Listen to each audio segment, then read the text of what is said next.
See, time no dey change anything. Na the decision wey you make na im dey change everything. The place wey you go dey by this time next year, na the decision wey you make today na im go decide. The things wey you go achieve next year, e dey your hand depending on the decision wey you make today. Na you know where you wan dey by this time next year, and na you know where you wan go by this time next year, or depending on the decision wey you make. Some of the things wey you see people achieve this year, wey so many people achieve this year, na their last year decision they achieve this year.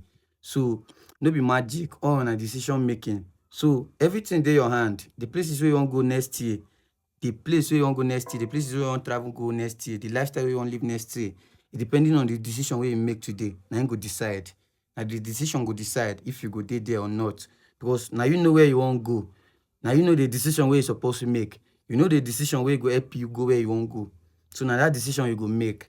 Because your lifetime next year, depending on the decision wey you make this year, na im go decide.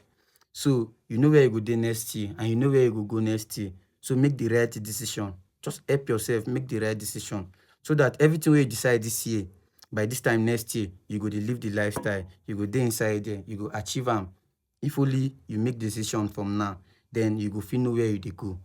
Then you go fit know say, these things wey you decide, na those things dey come true so. Because some people, the things wey they dey achieve this year, wey so many people dey ask for, those things na their last year decision, na im bring those results. So any decision wey you make today now go also bring results next year for you.